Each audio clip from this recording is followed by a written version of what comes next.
untuk kita meneruskan perbincangan kita dalam tafsir ataupun tadabbur surah Luqman.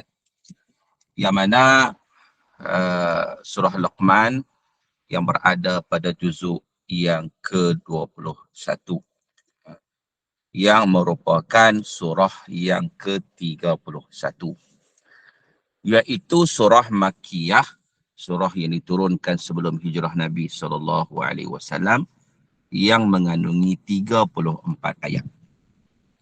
Yang mana pada siri yang lalu ataupun kuliah yang lepas kita telah membicarakan ayat 1 sampai 7 daripada surah Luqman, iaitu Alif Lam Mim tilka ayatul kitabil hakim hudan wa rahmatan lil muhsinin, sampailah kepada wa idza tusla alaihi ayatuna walla mustakbiran ka'an lam yasma'ha ka'anna fi udhunayhi waqra fabashshiru bi'adzabin alim.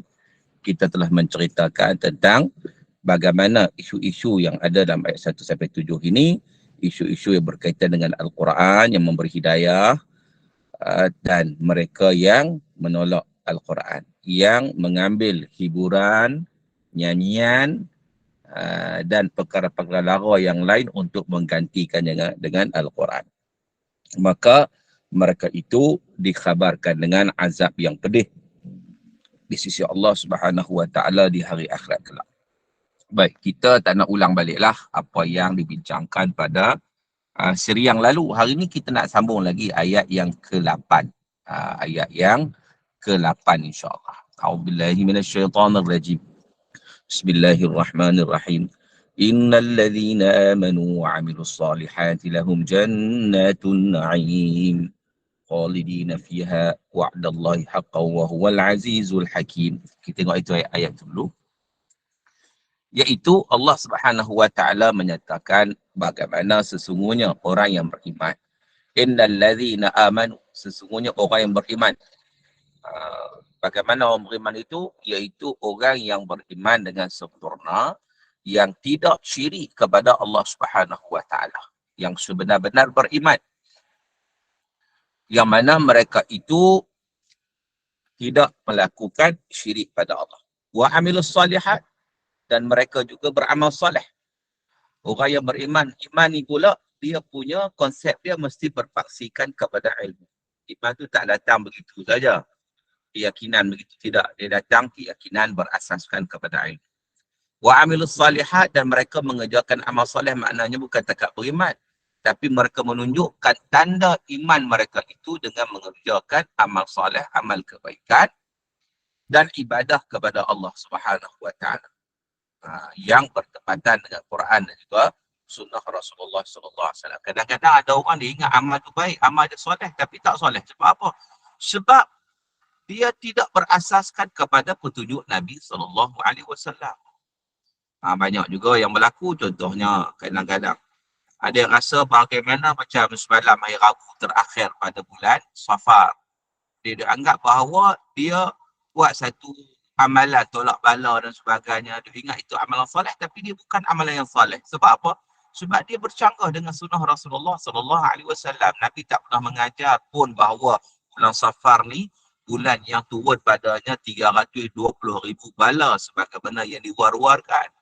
Kepercayaan sial dalam bulan Safar, ada kepercayaan khurafat yang tidak ada asas, yang ditolak oleh Rasulullah SAW. Tiba-tiba kononnya hari ini kita ada amalan-amalan tertentu untuk tolak bala bulan Safar. Nampak macam amalan itu soleh, tetapi dia tidak soleh. Dia tidak baik. Sebab dia telah bercanggah dengan panduan daripada Rasulullah SAW. Rasulullah larang kita untuk kita percaya kepada perkara-perkara seumpama itu. Dalam hadis Nabi sebut tidak ada sial dan bala bencana dalam bulan Safar. Tidak dikhususkan pada bulan Safar. Tetapi bila mana kita percaya, mana kita menyanggahi Nabi SAW. Kita buat pula amalan di atas kepercayaan kita itu. Itu sesuatu. Walaupun amalan kita nampak baik. Amalan kita nampak baik. Tetapi nampak baik secara zahirnya. Tapi hakikatnya tidak. Kerana dia tidak menepati apa yang diajar oleh junjungan Nabi SAW. Sebab itu Nabi kata, Man amila amalan laisa alaihi amruna fahuwa radd. Kata Nabi SAW, sesiapa yang melakukan satu amalan yang tidak bertepatan dengan apa yang diajar oleh Nabi SAW, fahuwa rad, maka amalan itu rad. Rad ni maknanya tertolak, tidak diterima, rejected. Amalan itu reject. Walaupun amalan itu adalah amalan yang baik. Sebab itu, amalan yang baik ini dia ada syarat dia untuk diterima di sisi Allah Subhanahu Wa Taala. Iaitu yang pertama sekali, ianya mesti bertepatan dengan apa yang diajar oleh Nabi SAW. Yang keduanya, amalan itu ikhlas. Ada dua syarat itu. Barulah ianya melayakkan amal soleh itu dikira soleh. Dikira baik, yang diterima di sisi Allah Subhanahu Wa Taala. Baik. Jadi Allah Ta'ala kata apa? Orang yang beriman dan amal soleh ni, lahum jannatun na'im. Bagi mereka syurga yang penuh dengan kenikmatan. Balasan pada orang beriman yang sempurna. Mereka akan dimasukkan dalam syurga Allah Subhanahu Wa Ta'ala. Mereka akan hidup bersenang lenang di dalam syurga Allah Azza wa Jalla. Mereka akan kekal di dalamnya, tak akan pindah lagi dah. Dan mereka pun tak nak pindah lah. Sebab apa? Sebab syurga itu penuh dengan nikmat. Penuh dengan kelazatan. Khalidina fiha wa'dallahi haqqan wa huwal azizul hakim. Dan Allah Ta'ala kata bahawa khalidina fiha, mereka akan kekal di dalamnya. Mereka kekal di dalamnya. Khalidina fiha, maka kekal dalam syurga tersebut. Dan sesiapa yang dapat masuk syurga, mereka tak akan keluar sampai bila-bila dah. Ini nikmat yang paling besar lah. Jadi, kita kadang-kadang kalau kita duduk di atas dunia ni, tempat yang nikmat pun kita akan keluar sampai waktu kita keluar. Kita tak duduk lama-lama. Tapi dalam syurga ni, once kita dapat masuk syurga, kita tak akan keluar dah. Itu keadaan dia. Wa'dallahi haqqan, sebagai janji Allah yang benar, apa yang Allah janji itu benar, tak akan berlaku di hari akhirat. Kalau manusia janji, belum tentu. Manusia ni banyak orang kata menanam tebu di bibir mulut. Tapi Allah Subhanahu Wa Taala, innallaha la yukhliful mi'ad. Allah Taala tidak memungkiri janji. Wa huwal azizul hakim, dan dialah yang maha perkasa lagi maha bijaksana. Baik. Tuan-tuan dan rahmat Allah Taala sekalian. Jadi Al-Aziz ni maknanya maha perkasa. Allah Ta'ala maha perkasa untuk sempurnakan janjinya. Maknanya kalau nak bagi, Allah bagi. Allah mampu bagi. Maka tidak ada keraguan yang ada pada manusia bahawa mereka akan mendapat nikmat yang dijanjikan oleh Allah Ta'ala. Jadi Al-Aziz itu maknanya Allah Ta'ala maha perkasa, berkuasa yang tak boleh dikalahkan. Maksudnya tidak ada sesiapa yang boleh halang Allah untuk beri apa yang Allah janjikan. Jadi maknanya ini memastikan kita yang pasti Allah Ta'ala akan berikan segala nikmat yang dijanjikan oleh Allah.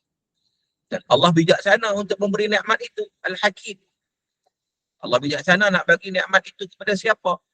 Allah bagi keputusan yang tepat. Allah tahu bagaimana nak menilai manusia itu. Walaupun manusia itu hidup sekejap je. Tapi Allah Ta'ala akan balas dengan nikmat yang berterusan. Yang sangat banyak.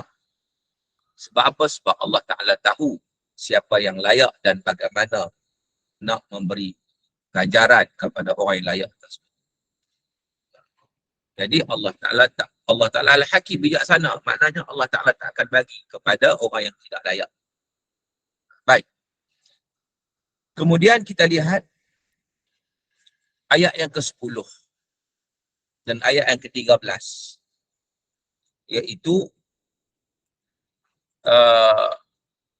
pertama sekali ayat nak bagi tahu, ayat selepas ni nak cerita tentang bagaimana kezaliman syirik itu. Syirik itu satu kezaliman yang besar. Tapi dimulai ayat 10 sebagai dalil akli. Kerana syirik itu bahaya. Jadi Allah Ta'ala bawa dalil akal dulu bagi kita berfikir dari sudut penciptaan Allah Subhanahu Wa Ta'ala. Supaya kita benar-benar mentauhidkan Allah. Iaitu Allah Subhanahu Wa Ta'ala menyatakan dalam ayat yang ke-10 ini. A'udzubillahi minasyaitonir rajim. Khalaqas samawati bighairi 'amadin tarawnaha wa alqa fil ardi rawasiya an tamida bikum وبث فيها من كل دابة فأنزلنا من السماء ماء فأنبتنا فيها من كل زوج كريم. Allah Ta'ala kata apa? Khalaqas samawati bighairi amadin tarawna. Allah yang menciptakan langit tanpa tiang yang kamu melihat. Tarawna, kamu tengok. Langit di atas kita ada tiang, tak ada tiang. Allah Ta'ala menceritakan tentang keindahan alam ni yang Allah jadikan. Jadi, kita kadang-kadang kita bila tengok keindahan alam ni, mestilah kita kembali menyedari atau menghayati keagungan Allah Subhanahu Wa Ta'ala. Allah suruh kita tengok langit. Dan orang Arab dulu memang suka tengok langit. Karena mereka waktu itu mereka pun tidak ada aspek-aspek hiburan. Maka isi dengan tengok langit sambil tidur. Kadang di bumbung rumah tu, di atas bumbung tu tidur tu tengok atas langit sebagai satu, kita kata hiburan lah juga tengok langit ni. Tapi hari ni orang hiburan dia tengok macam-macam lah, TV dan sebagainya. Jadi apa-apa bila kita lihat kebesaran Allah ni, tengok langit ni cantik sebenarnya. Memang indah. Isi-isi dengan bintang-bintang dan seumpamanya. Cumanya kalau kita perhati tengok, Allah dah sebut dalam Quran ni, ayat ni. Allah jadikan langit itu tanpa tiang.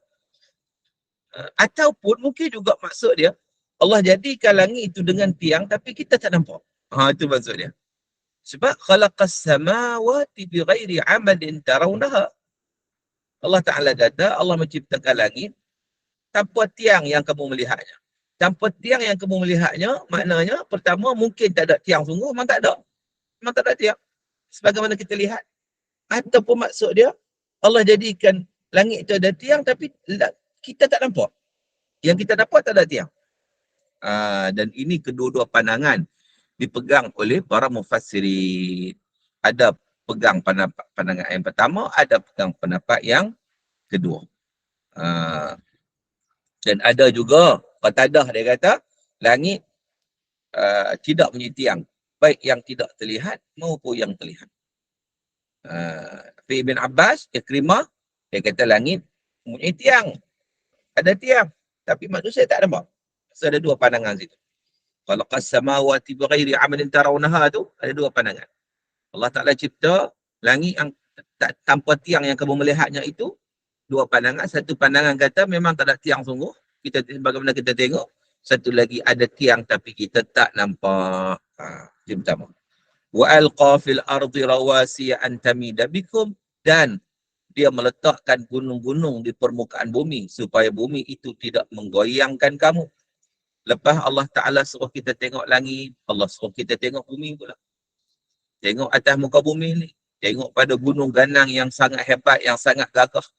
Allah jadikan gunung ganang itu yang kukuh.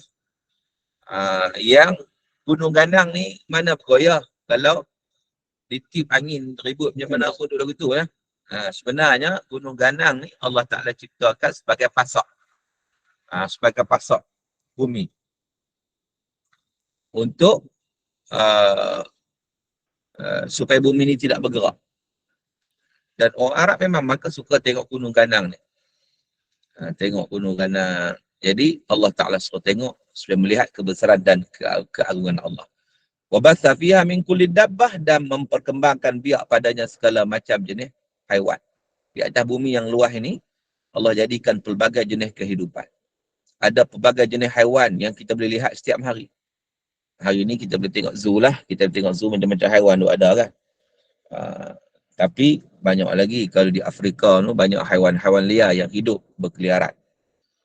Semua ini mempersonakan manusia mengkaji tentang pelbagai jenis binatang kerana manusia memang terpesona. Sebab tu satu ilmu dipanggil ilmu zoologi, ilmu yang mengkaji tentang haiwan. Sampai hari ini pun orang suka tengok National Geographic kan. National Geographic yang menceritakan terhadap tentang haiwan-haiwan dan sebagainya. Allah suruh tengok semua benda ni. Ciptaan-ciptaan Allah Ta'ala. Wa anzalna minas sama'i ma'. Wa anzalna minas sama'i ma'a, dan kami turunkan air hujan dari langit. Untuk keperluan kehidupan haiwan, manusia, Allah turunkan hujan untuk melangsungkan kehidupan kita. Kerana benda hidup semuanya memerlukan air. Kerana itu, kalaulah orang mengkaji planet, nak tengok di situ ada hidupan atau tidak, mereka akan tengok ada sumber air ataupun tidak. Kerana kalau ada sumber air, maka itu menandakan ada kehidupan di planet itu. Jadi, sebab itu hari ini, kajian-kajian angkasa lepas, dia akan tengok mana-mana planet ada air ke tak. Kalau tak ada air, mana tidak ada kehidupan lah. Sebab apa? Sebab setiap kehidupan itu memerlukan kepada air. Dan Allah menggunakan contoh air hujan. Kerana memang manusia memerlukan air hujan. Kita pun kalaulah di tempat kita, kalau tak turun hujan beberapa lama, kemarau yang panjang, susah kita. Susah. Memang berada dalam keadaan yang tidak keruan. Fa'ambatna fiha min kulli zawjin karim. Dan kata Allah, kami tumbuhkan padanya segala macam tumbuh-tumbuhan yang baik. Maknanya dengan air hujan itu, maka dapatlah tumbuh tanam-tanaman. Dan kita makan hasil tanam-tanaman tersebut. Dan begitu juga haiwan-haiwan juga makan. Sebab apa? Sebab segala apa yang ada di atas muka bumi ini memang Allah Ta'ala ciptakan untuk kita. Sebab kita sebagai khalifah. So kita dapat manfaatkan haiwan, kita manfaatkan tumbuhan, kita manfaatkan. Semuanya diciptakan oleh Allah untuk berkhidmat kepada kita manusia ni sebagai khalifah. Maka dengan sebab itu kita kena lihat. Allah Ta'ala suruh kita tengok segala apa yang Allah telah berikan kepada kita semua daripada Allah Ta'ala. Kita lihat langit, bumi, gunung, air hujan, binatang, haiwan, segala apa yang ada dalam alam ini sepatutnya mengingatkan kita kepada Allah Subhanahu Wa Ta'ala. Allah yang jadikan semua itu untuk kita supaya kita berterima kasih dan kita benar-benar bersyukur kepada Allah Azza wa Jalla. Baik, tuan-tuan yang dirahmati Allah. Hadza khalqullah ayat 11. Hadza khalqullah fa'aruni madza khalaqal ladzina min dunih balidh zalimuna fi dhalalim mubin. Kata Allah, hadza khalqullah. Inilah ciptaan Allah. Semua yang kita lihat pada alam ini Allah yang cipta. Begitulah kekuasaan Allah untuk buat apa sahaja.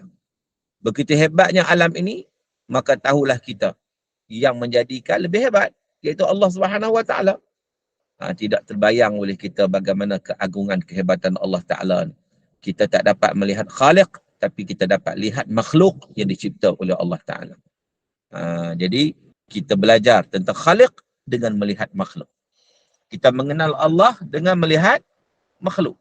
Sebab itu dalam hadis Nabi kata, la tatafakkaru fi khalqil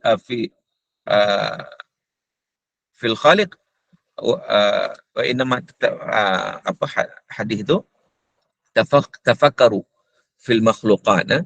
Berfikirlah kamu kepada makhluk Allah.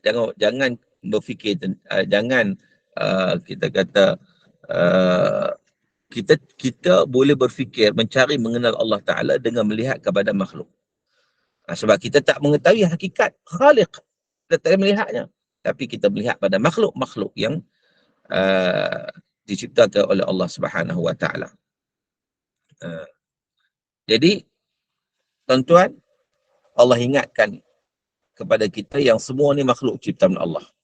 Maka Allah suruh kita tengok alam, jangan sibuk kita duduk rumah je tak tengok apa kan. Sekala kita tengok, kita keluar rumah tengok langit, tengok bumi, tengok apa semua ni kan.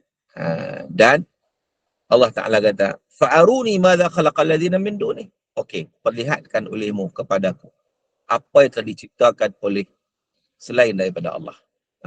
Yang orang aduk syirik pada Allah Ta'ala ni, syirik pada Allah Ta'ala, perlihatkan apa yang mereka cipta. Sebab semua orang tahu alam ni dicipta oleh Allah Subhanahu Wa Ta'ala. Jadi sebab apalah berlakunya pemujaan kepada selain daripada Allah, sembahan pada selain daripada Allah, yang berlaku syirik itu.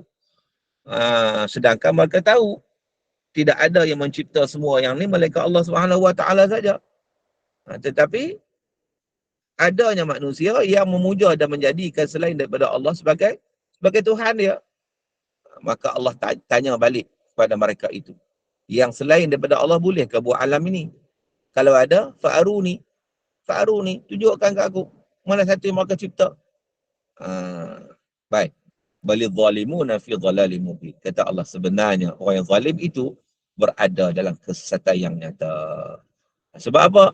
Sebab tentu tidak ada ciptaan selain daripada apa yang Allah Ta'ala cipta. Jadi mereka yang syirik pada Allah Ta'ala tu, mereka tahu apa yang mereka sembah itu tidak dapat buat apa-apa, nyamuk pun tak boleh nak buat. Nyamuk seko pun tak boleh nak buat. Lalat pun tak boleh nak buat. Apatah lagi nak buat apa alam ini. Sebab itu banyak dalam Al-Quran Allah Ta'ala sebut kan tentang Inna Allah la yastahi an yadriba mathalan ma ba'udatan fama fawqaha. Allah Ta'ala tidak segan buat perumpamaan seperti seekor nyamuk dan yang lebih kecil daripadanya. Sebab apa Allah buat pemandangan seekor nyamuk? Sebab nak bagi tahu manusia ni lemah. Nyamuk tu kecil ya. Allah bagi perumpamaan nyamuk je. Tak bagi yang besar-besar. Yang kecil tu pun manusia lemah. Manusia tak mampu. Manusia tak mampu. Dengan nyamuk saja manusia tewas. Manusia tidak dapat mengetahui hakikat sebenarnya. Bahkan yang lebih kecil daripada nyamuk. Sama dunaha. Yang lebih kecil daripada nyamuk. Yang lebih kecil daripada nyamuk ni yang dibawa oleh nyamuk. Bakteria-bakteria. Itu pun manusia dah. Mananya sampai hari ni tak selesai untuk memerangi nyamuk. Dengan macam-macam penyakit ini bawa. Menunjukkan kelemahan manusia. Lalu, mengapa manusia tidak mentauhidkan Allah? Sebaliknya mensyirikkan Allah. Jadi, orang yang melakukan syirik itu telah melakukan zalim yang paling besar. Zalim ni, sebenarnya maksud zalim ni ialah meletakkan sesuatu bukan pada tempatnya. Wadu'a syai' fi ghairi mahalli. Jadi, sepatutnya makhluk ni dia kena sembah Allah. Tapi kalau sembah pada selain daripada Allah, mana zalim lah tu. Mereka itu boleh zalimuna fi dhalalim mubin. Orang yang zalim itu mereka berada pada kesesatan yang nyata. Kadang-kadang mereka tak perasan mereka sesat. Tapi mereka sesat. Sebab itu kena belajar, kena ada ilmu. Supaya tak termasuk dalam golongan yang sesat. Baik. Jadi tuan-tuan yang dirahmati Allah Ta'ala sekalian. Setelah Allah Ta'ala menceritakan tentang ciptaan Allah, menceritakan supaya manusia berfikir dengan dalil aqli untuk manusia berfikir dan seterusnya, Allah Ta'ala menceritakan tentang bagaimana Allah lah yang layak disembah melalui apa yang Allah ciptakan dan seumpamanya. Barulah kita berpindah kepada ayat yang seterusnya, ayat yang ke-12 yang menceritakan kisah yang berkait dengan surah inilah, surah Luqman, iaitu kisah Luqmanul Hakim. Yang mana Luqmanul Hakim inilah yang dijadikan nama surah ini sebagai surah Luqman. Macam mana kita sebut dulu, Luqman ni bukanlah seorang Nabi, tapi orang Arab kenal dia. Kisah Luqman ni disebut dalam syair-syair orang Arab. Dan orang Arab yang terpelajar akan menyimpan kata-kata hikmah daripada Luqmanul Hakim. Jadi Allah Subhanahu Wa Ta'ala beritahu kepada orang Arab dan kepada kita semua juga bahawa ilmu tauhid ni bukan saja dibawa oleh Nabi Muhammad sallallahu alaihi wasallam sahaja, tetapi ilmu tauhid juga diajar oleh Luqman yang mereka kenal Luqman tersebut. Jadi maknanya ajaran tauhid ni bukan direka oleh Nabi sallallahu alaihi wasallam, tidak. Baik. Jadi Allah Ta'ala sebut walaqad atayna Luqmanal hikmata an ishkur lillah wa man yashkur fa innama yashkuru li nafsihi wa man kafara fa innallaha ghaniyyun hamid. Walaqad atayna Luqmanal hikmah, dan sesungguhnya kata Allah telah kami berikan hikmah kepada Luqman. Inilah intipati surah Luqman ni, menceritakan tentang bagaimana hikmah yang Allah berikan kepada Luqman sehingga Luqman berjaya memberikan satu tarbiyah dan pendidikan yang terbaik dengan tidak mensyirikkan Allah Subhanahu Wa Ta'ala dan mengajar anaknya dengan suatu sistem kehidupan dalam arti kata menjadi hamba Allah yang mentaati kepada perintah Allah. Jadi bila Allah sebut walaqad atayna Luqmanal hikmah, apabila Allah Ta'ala telah memberikan hikmah kepada Luqman, Allah Ta'ala memberikan hikmah kepada Luqman. Luqman tu siapa? Macam kita telah sebut sebelum ini, Luqman itu ada yang kata beliau Nabi, ada yang kata wali dan sebagainya. Tetapi pendapat jumhurul ulama, majoriti ulama kata beliau ni bukan Nabi, beliau wali. Wali ni mana orang yang hampir dengan Allah Subhanahu Wa Ta'ala. Baik. Jadi, ada yang kata beliau ni dari golongan Ad dan Raja Yaman. Ada yang kata beliau pengikut Nabi Hud yang Allah selamatkan ketika mana diturunkan azab kepada kaum Ad. Tapi ada juga yang menolak pendapat-pendapat tersebut.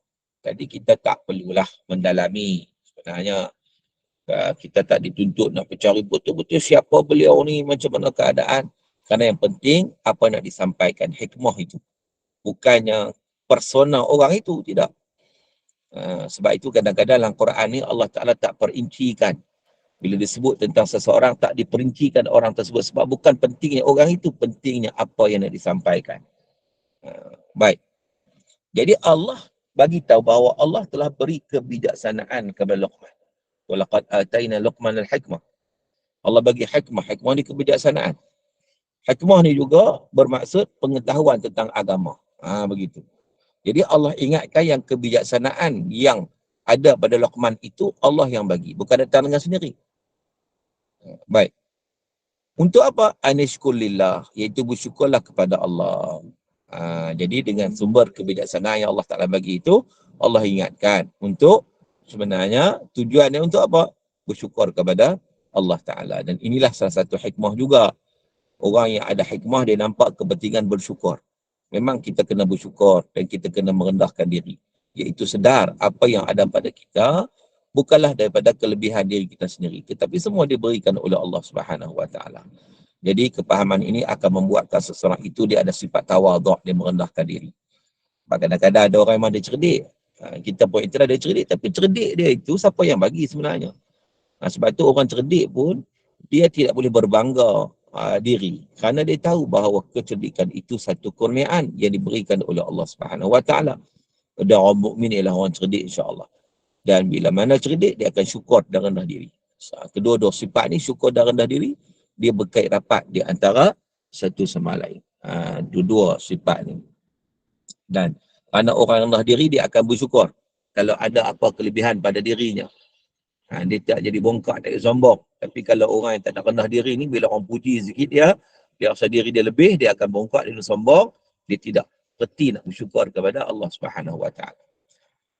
Lalu Allah Ta'ala sebut, وَمَنْ يَشْكُرْ فَإِنَّمَا يَشْكُرُ لِنَفْسِهِ. Sesiapa yang bersyukur kepada Allah, maka sebenarnya sesungguhnya dia bersyukur untuk dirinya sendiri. Di sini Allah sebut kelebihan bersyukur. Sesiapa yang bersyukur sebenarnya dia akan beri kelebihan pada dirinya. Inilah hikmah yang tinggi. Iaitu siapa yang bersyukur, dia dapat kebaikan. Kebaikan untuk diri dia, dia dapat pahala lagi. Allah akan tambah lagi kebaikan, kelebihan yang telah Allah bagi lagi. Kerana sifat syukur itu, wala in syakartum la azidannakum, kata Allah. Sekiranya kamu bersyukur, kata Allah, aku akan tambah lagi. Begitu. Syukur tu maksud apa? Syukur tu dengan melakukan taat kepada Allah Ta'ala. Bukan hanya sebut Alhamdulillah saja. Kena tunjuk syukur itu dengan pelaksanaan ketaatan kepada Allah Subhanahu Wa Ta'ala. Baca syukur itu para ulama bincang pula. Syukur dengan apa? Syukur dengan lisan, dengan lidah kita membanyakkan sebut Alhamdulillah. Syukur dengan perbuatan, kita gunakan segala anggota kita untuk melakukan ketaatan pada Allah. Syukur dengan hati, kita merasai keagungan Allah dengan mensyukuri nikmat Allah dan sebagainya. Wa man kafara fa innallaha ghaniyyun hamid. Dan sesiapa yang tidak bersyukur, maka sesungguhnya Allah Maha Kaya lagi Maha Terpuji. Jadi Allah Ta'ala sebut, kalaulah tidak bersyukur kepada Allah. Dan sebenarnya Allah tak perlu pun syukur makhluk ni. Kerana Allah Maha Kaya. Manusia syukur, kata syukur tak mengurangkan apa-apa pada Allah Ta'ala pun. Sebab itu, kebaikan dan keburukan balik kepada manusia itu sendiri. Kalau siapa bersyukur, kebaikan itu datang pada dia. Tapi kalau siapa yang tak bersyukur, Allah Ta'ala tak terkesan pun dengan dia tak bersyukur itu. Kerana Allah Maha Kaya. Allah Maha Terpuji. Allah tak terkesan pun, tak mengurangkan sedikit pun daripada keagungan Allah kalau manusia tak bersyukur. Tetapi keburukan itu akan berpatah balik kepada diri dia sendiri. Itu keadaannya. Jadi tuan-tuan dan dirahmati Allah Subhanahu Wa Ta'ala sekalian. Baik. Sekarang kita masuk kepada ayat yang ke-13 yang bermulanya penceritaan tentang nasihat Luqman kepada anaknya. Nasihat Luqman pada anaknya yang menjadi satu sumber nasihat yang sangat-sangat hebat yang dijadikan panduan oleh semua kita dalam mentarbiah anak cucu kita. Allah Ta'ala kata, wa in qala Luqmanu li ibnihi wa huwa ya'idhuhu ya bunayya la tusyrik billah Inna syirka la zulmun azim. Wa idh qala Luqmanu libnihi. Dan ingatlah ketika Luqman berkata kepada anaknya. Ini satu kisah antara seorang ayah dan anak yang diceritakan oleh Allah Subhanahu Wa Taala. Siapa anaknya tak disebut dalam ayat ni. Tak disebut. Cuma ada seorang ulama tafsir kata nama anaknya ialah Saran. Menurut satu pendapat yang diriwayatkan oleh Al-Imam Al-Baihaqi. Tapi tak penting pun. Nama apa pun. Quran pun tak cerita kan. Tak kisah. Yang penting nak tengok apa pengajaran yang diberikan. Wa idh qala Luqmanu libnihi, ketika mana Luqman berkata kepada anaknya, wa huwa ya'idhuhu, di waktu dia memberi peringatan ataupun pelajaran. Dia bagi nasihat. Waktu Luqman bagi nasihat, bagi sedang kita kata mendidik kepada anaknya. Dan ini memberi isyarat kepada kita juga bahawa ayah ni menjadi satu tanggungjawab untuk mendidik anak-anak. Bukan tahan pada ibu je, kadang-kadang ayah ni ditinggal 100% pada ibu. Luqman ni sebagai seorang ayah ditunjukkan kepada kita bagaimana seorang ayah yang perhati terhadap anak dia, yang mengajar agama kepada anak dia, yang memberi nasihat kepada anak dia. Sebab nasihat ayah itu sangat-sangat penting, sangat-sangat diperlukan untuk memberi kebaikan kepada si anak. Kadang apa yang berlaku pada hari ini, kalau kita lihat si ayah ni kadang dia tinggal terus kewajipan untuk mendidik itu, dia lepas semua kepada si ibu semata-mata. Tak betul perkara tersebut. Sebab terutama dalam memberi ajaran dan didikan, kerana ayah ni dia lebih memberi kesan sebenarnya. Kata-katanya didengar oleh anaknya. Baik. Apa Luqman didik anak dia? Ya bunayya la tusyrik billah. Hai anakku. Ya bunay. Ini kata-kata yang kalau kita lihat dalam keadaan bahasa ni, bahasa lembut. Ya bunay, wahai anak kesayanganku. Itu maksud dia. La tusyrik billah. Jangan kamu mensyirikkan Allah. Jangan kamu mensyirikkan Allah. Pertama sekali, kena ajar kepada anak ataupun kena ajar kepada manusia tentang akidah. La tusyrik billah. Maknanya, ini akidah ni. Jangan syirik kepada Allah Subhanahu Wa Taala. Jadi ajaran yang pertama kepada anak-anak sebenarnya ajaran tauhid.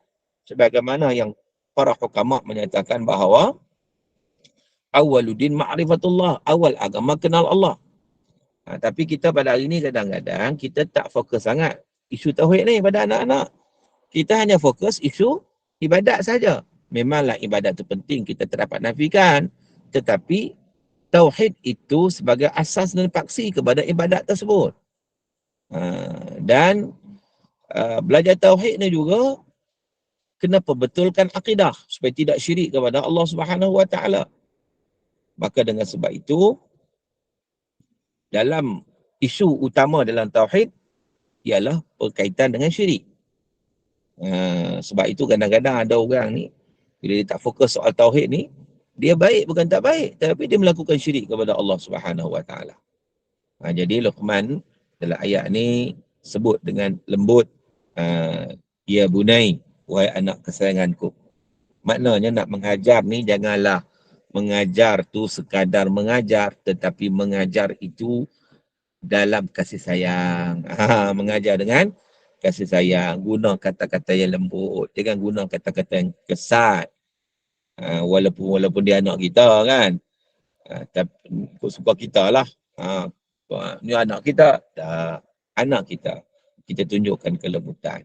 Karena kalau kita kasar, sudah tentu dia susah nak terima. Jadi Luqman sebut kan, ya bunayya la tusyrik billah, wahai anak kesayanganku, jangan syirik kepada Allah. Inna syirka la zulmun azim. Sesungguhnya syirik pada Allah itu benar-benar satu kezaliman yang sangat besar. Jadi Luqman ajar anak dia. Dan juga untuk kita ambil pengajaran. Sebab dalam kaedah kita faham ayat Quran ni, al-ibratu bi'umumil lafzi la bi khususi sabab. Ibrah daripada Quran ni diambil daripada lafaz yang umum, bukan sebab yang khusus. Walaupun nampak Luqman ajar anak dia, tapi dia punya pengajaran untuk kita semua. Untuk kita juga ajar anak kita, untuk kita mendidik dalam rumah tangga kita. Bukan untuk Luqman ni seorang, tidak. Jadi Luqman ajar kepada anak dia tentang bahaya syirik. Kerana ia merupakan kezaliman yang paling besar.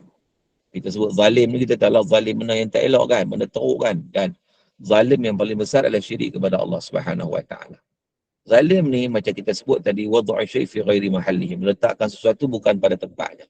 Tak memberikan seseorang haknya, itu zalim. Jadi kalau kita tak berikan hak ketuhanan kepada Allah Ta'ala, maka itu adalah zalim yang paling besar. Kalau zalim dengan manusia pun diketeruk dah, apatah lagi kalau zalim dengan Allah Subhanahu Wa Ta'ala, sudah tentulah lebih teruk. Tapi malangnya ramai orang yang tak sedar perkara ini. Kerana itu ada ramai orang yang tak belajar tentang perkara-perkara syirik dan sebagainya.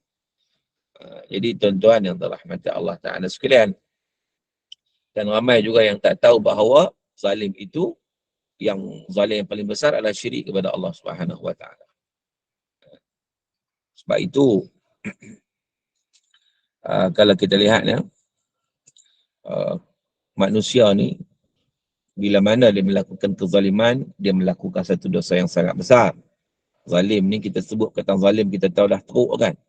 Dan dalam banyak-banyak kezaliman itu, kezaliman yang syirik kepada Allah Subhanahu Wa Ta'ala, itu adalah kezaliman yang paling-paling besar. Sebab syirik ni menyebabkan seseorang itu mati dalam keadaan dia mensyirikkan Allah. Dalam Al-Quran Allah Ta'ala kata, Inna Allah la yaghfiru ain.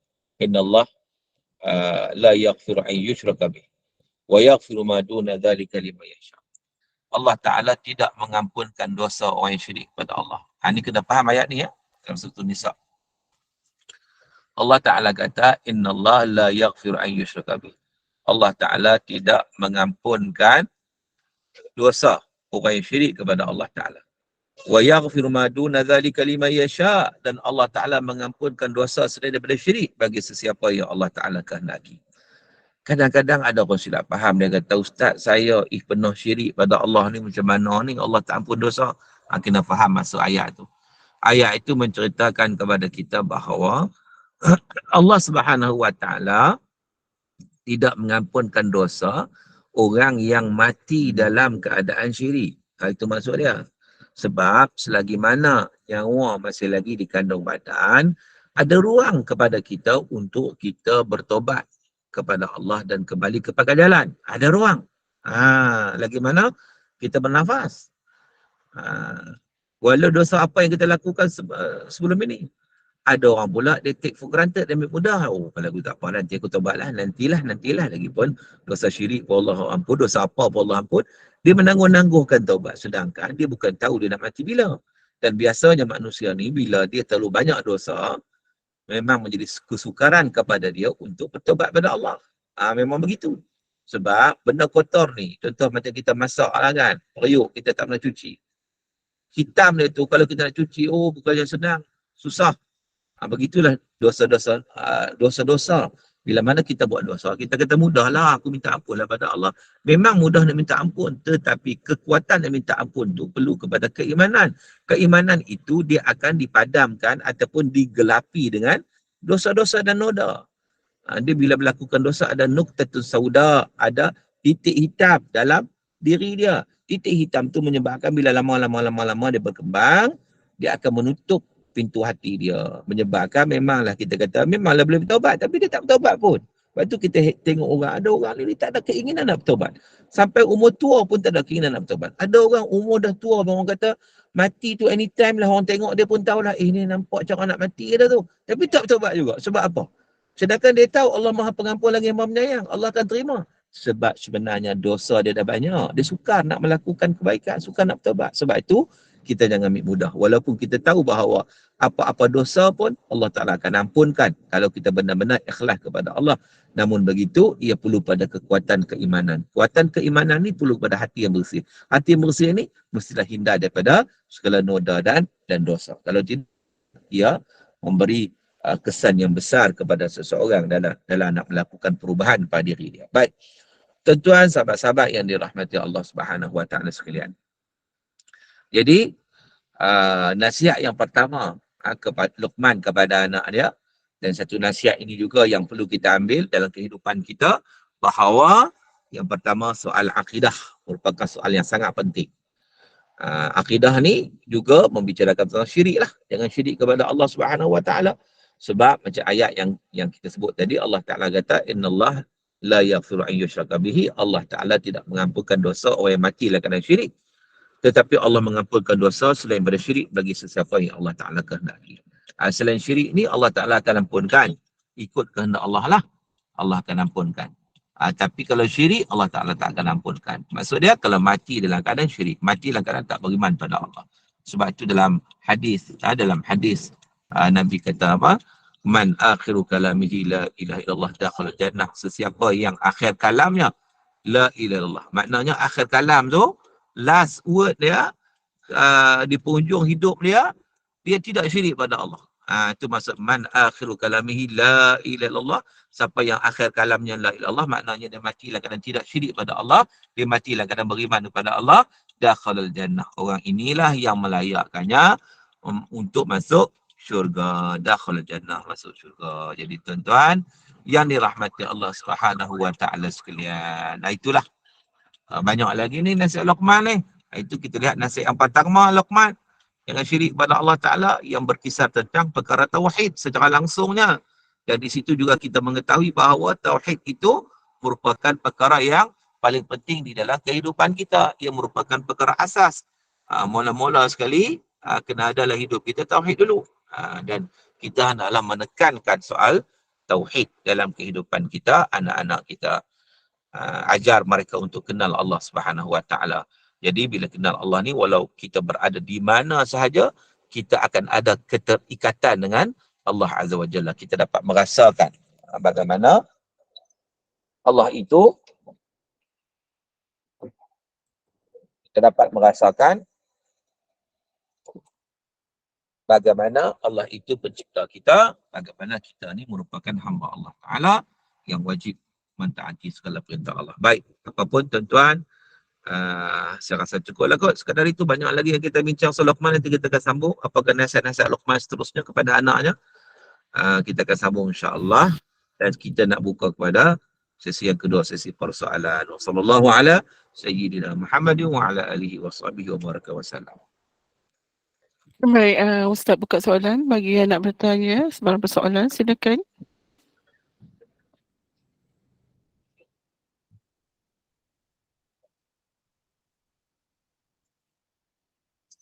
Assalamualaikum Ustaz. Assalamualaikum warahmatullahi. Nak tanya, kalau yang taubat tu, apakah memang wajib kita buat solat taubat baru dikatakan taubat? Baik, taubat ini, terima kasih pada persoalan. Taubat maksud dia kembali kepada Allah setelah melakukan dosa. Apakah syarat bertaubat itu mesti buat solat taubat? Tidak syarat. Tidak syarat. Sebab solat taubat ni dia ada waktu yang boleh buat, ada waktu yang tak boleh buat. Solat taubat ni waktu tahrim tak boleh buat. Waktu larangan solat sunat tak boleh buat. Jadi adakah taubat ni hanya boleh buat pada waktu tertentu saja? Kalau disyaratkan solat taubat itu merupakan syarat kepada taubat. Tidak. Taubat ni 24 hours per day. Ya? 24 jam sehari lah, maknanya tidak ada waktu yang kita tak boleh bertaubat. Sebab itu, taubat ni dia ada rukun dia. Itu ada rukun dia. Rukun taubat apa? Yang pertama, kita menyesal. Kita menyesal. Kalau tak menyesal, itu tak nama taubat sebenarnya. Kita buat dosa, tiba kita tak menyesal. Itu bukan taubat, itu taubuat. Berbeza. So, taubat ni, first kali dia akan datang penyesalan dalam diri dia. Di atas dosa yang dia lakukan. Itu taubat. Yang kedua, ditinggalkan serta-merta maksiat tersebut. Kalaulah dia rasa menyesal tapi dia tak tinggal lagi. Tak tinggal lagi, bukan menyesal tu. Maknanya tak taubat lagi tu. Kan? Masih lagi tu terikat dengan dosa tersebut. Jadi, dia tinggalkan dosa serta-merta. Itu taubat. Contoh ginilah. Bila orang ni, dia suka berhutang tak nak bayar. Dia berhutang, tak nak bayar. Dia sayang, nak bayar. Dia kata tak ada duit. Dosa tak berdosa? Dosa. Memang berdosa. Haram dia. Mati dalam keadaan macam tu, tergantung dia punya roh dia. tiba-tiba satu keinsafan datang pada diri dia. Dia menyesal, aku silap dah. Lama dia kan menyesal. Bila menyesal, dia tinggalkanlah maksiat tersebut. Tinggal maksiat tu macam mana? Kalau dia tak bayar hutang, dia bayarlah. Itu maksud barulah betul tanda menyesal tu. Kalau dia tak buat juga, macam mana kan? Katakan dia ni suka mengumpat. Jumpa orang mengumpat. Orang mengumpat. Bila dia duduk belajar tentang hukum mengumpat ni, Allah sebut wala yaqtab ba'dukum ba'dha, jangan mengumpat. Dia pun rasa satu penyesalan dalam diri dia. Bila dia sesal, dia betul-betul menyesal, dia akan tinggal serta-merta mengumpat tersebut. Dia akan tinggal. Tapi kalau dia tak tinggal, menyesal ke mana? Jadi maknanya, rukun taubat, yang pertamanya menyesal, yang kedua tinggal serta-merta maksiat tersebut. Yang ketiganya, dia berazam untuk tidak kembali bukannya. Dia memang betul-betul dah nekat, dia tak akan buat dah. Dia tak akan buat dah. Itu nama dia taubat. Maknanya, taubat ni kembali pada Allah setelah melakukan dosa. Maknanya, dia dah settle dah dosa tu. Dosa tu dia tak akan buat dah. Dia tak akan kembali dah. Dia tak akan ulang lagi dah. Itu makna dia taubat. Seterusnya, barulah dia nak menambahkan pada taubatnya itu dengan dia melakukan amal ibadat, istighfar, solat, taubat dan sebagainya. Itu tambahan. Tapi taubat sebenar-benarnya itu hak pertama tadi tu. Yang bertepatan dengan rukun tadi tu.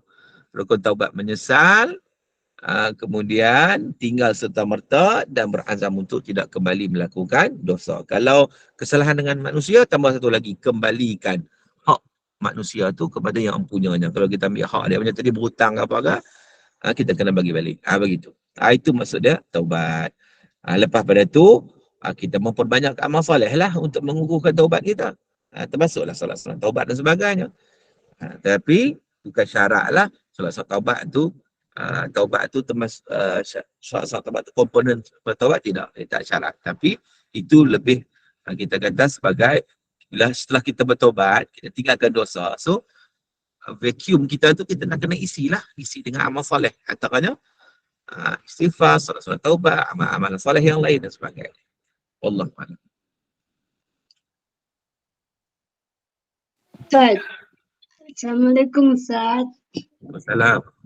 Saya nak tanya, seseorang tu meninggal, dia macam memakai susuk lah Ustaz. Sampai dia nak meninggal tu, kita mencarikan dia ubat-ubat untuk dia meninggal tu dengan mudah. Maksudnya macam kita kena carikan dia, kita berubat dengan seseorang kan, orang tu kata kena cari macam ni tebu hitam, atas gunung, tak kira lah tebu hitam, lepas tu minumkan dia, lepas tu baru dia meninggal macam tu Ustaz. Lepas tu dia dalam keadaan sakit tu dia memang sembahyang, tapi macam mana Ustaz keadaan dia tu? Sebab dia masa nak meninggal tu, kita kena mencari benda-benda yang itulah tebu hitam untuk minumkan pada dia. Bila dia dah minum tebu hitam tu, dia baru senanglah dia nak mengeluarkan nafas lah senang. Tepung hitam apa dia? Tebu hitam. Tebu hitam. Dia tebu tu semuanya hitam. Kulit dia hitam, isinya pun macam hitam-hitam sikit. Daunnya pun hitam. Tebu hitam. Okey. Baik, terima kasih kepada persoalan. Yang pertama, orang yang pakai susuk. Orang pakai susuk ni, dia telah menggunakan khidmat makhluk halus. Biasanya lah. Khidmat jin dan sebagainya. Orang pakai susuk ni. Jadi, dia telah melakukan satu dosa apabila meminta pertolongan makhluk-makhluk halus dalam melakukan perbuatan-perbuatan yang tidak sewajarnya, nak menunjukkan cantik dan sebagainya. Maka dia telah melakukan dosa. Dia wajib bertaubat kepada Allah Subhanahu Wa Taala. Kan? Jadi kita serah dia dengan Allah lah. Kita doa baik-baiklah. Macam mana dah bila seorang sudah meninggal dunia kan? Cumanya persoalannya tadi bagaimana kalau nak kena pergi cari tebu hitam dan seumpamanya. Tidak ada masalah selagi mana yang diberi kepadanya itu halal. Tebu halal, tak apalah. Itu mungkin teknik cara nak buang kan? Sebab apa? Sebab dia ada keterikatan dengan makhluk halus. Sebenarnya kalau dia nak mati, tu dia mati dah, dia meninggal dah. Cuma kadang yang ada orang ni yang kata yang susah nak lepas itu sebenarnya bukan nyawanya itu. Kadang benda makhluk-makhluk halus itu yang bertempek pada diri dia. Itu. Jadi maknanya itu yang susah lepas tu. Itulah menggunakan kaedah-kaedah yang tertentu. Kalau nak guna kaedah tebu dan sebagainya, tidak ada masalah. Cuma jangan guna benda yang haram lah. Kalau dia kata, nak kena pergi bagi makan babi hitam, tu tak boleh ya. Itu apa keadaan itu satu tipu daya iblis dan syaitan. Tak boleh lah. Tapi kalau setakat bagi makan tebu hitam, tidak ada masalah. Kan? Yang lain selainnya serah pada Allah Subhanahu Wa Taala. Buat macam mana kan? Maknanya mungkin dalam kehidupan dia melakukan sesuatu, kita kata kesilapan lah. Kita mengharapkan ada kebaikan-kebaikan dalam diri dia boleh cover atas kesilapan-kesilapan yang dia lakukan. Itulah sahaja yang boleh kita harapkan. Kita doa kebaikan untuk dia. Wallahualam. Terima kasih Ustaz. Ada soalan dari Salmiah Ali. Assalamualaikum Ustaz. Boleh tak kita jadikan ayat 12 dan 13 surah Al-Luqman itu doa untuk anak-anak? Baik, dia surah itu bukan sebagai satu doa sebenarnya. Ayat ni bukan ayat doa. Ayat ni ayat penerangan. Wa qala Luqmanu libnihi wa huwa ya'idhuhu ya bunayya la tusyrik billah. Ini bukan ayat doa. Ya, doa ni kita pohon kepada Allah Subhanahu Wa Taala. Kan? Yang ni Allah Taala menceritakan tentang bagaimana Luqman mengajar kepada anaknya. Yang untuk kita mengambil panduan dan pengajaran, untuk kita jadikan panduan, untuk kita juga menggunakan kaedah yang sama dalam mengajar anak-anak kita sebagai contohnya. Bukan dengan kita menjadikan dia sebagai jadikan doa, tidak. Sebab itu bukan ayat doa. Kan? Jadi itu yang boleh dilakukanlah. Okey. Wallahualam. Okey, rasanya setakat itu saja untuk pada pagi ini. Terima kasih kepada yang bertanya. Jazakallahu khairan kepada Ustaz Profesor Mendayung Dr. Muhammad Suki atas kesudian berkongsi ilmu bagi tadabbur ayat suci Al-Quran dari surah Luqman ini bermula dari ayat 10 hingga 13. Itu mengenai ciptaan Allah SWT yang di langit dan di bumi adalah merupakan tanda-tanda kekuasaan Allah SWT dan nasihat Luqman kepada anaknya dalam mendidik anak-anak ke arah kebaikan dan mentauhidkan Allah SWT. Semoga ianya memberikan sedikit sebanyak kefahaman, manfaat buat kita semua bagi mengambil pengajaran daripadanya, dan kepada penaja dan juga penyembang tidak lupakan terima kasih atas tajaan slot kuliah duha kita pada pagi ini, dan semoga Allah kurniakan keberkatan rezeki dan umur buat kita semua. Dan dengan ini bagi mengakhiri dan menutup majlis ini Ustaz, saya serahkan kepada Al-Fadhil Ustaz Profesor Madad Dr. Muhammad Suki dengan doa kafaratul majlis dan doa dan surah Al-Asr. Silakan Ustaz. Sekadar itu pembincangan kita. Moga-moga insya-Allah sikit sebanyak yang kita bincang pada kali ini diberkati dan dirahmati oleh Allah Taala. Kita tutup dengan bacaan surah Al-Asr dan tasbih kafarah. Bismillahirrahmanirrahim. Wal 'asri innal insana lafi khusr illa alladhina amanu wa 'amilus salihati wa tawassaw bil haqqi wa tawassaw bis sabr. Subhanakallahumma bihamdika asyhadu an la ilaha illa anta astaghfiruka wa atubu ilaik. Wabillahi taufiq hidayah. Wassalamualaikum warahmatullahi wabarakatuh. Waalaikumsalam warahmatullahi wabarakatuh. Terima kasih Ustaz dan jemaah sekalian. Waalaikumsalam. Terima kasih Ustaz. Terima kasih Sama-sama. Assalamualaikum. Ya, Waalaikumsalam warahmatullahi wabarakatuh. Terima kasih sama-sama. Terima kasih semua. Jumpa lagi kita pada malam ini ya. Terima kasih semua. Ya, sama-sama. InsyaAllah.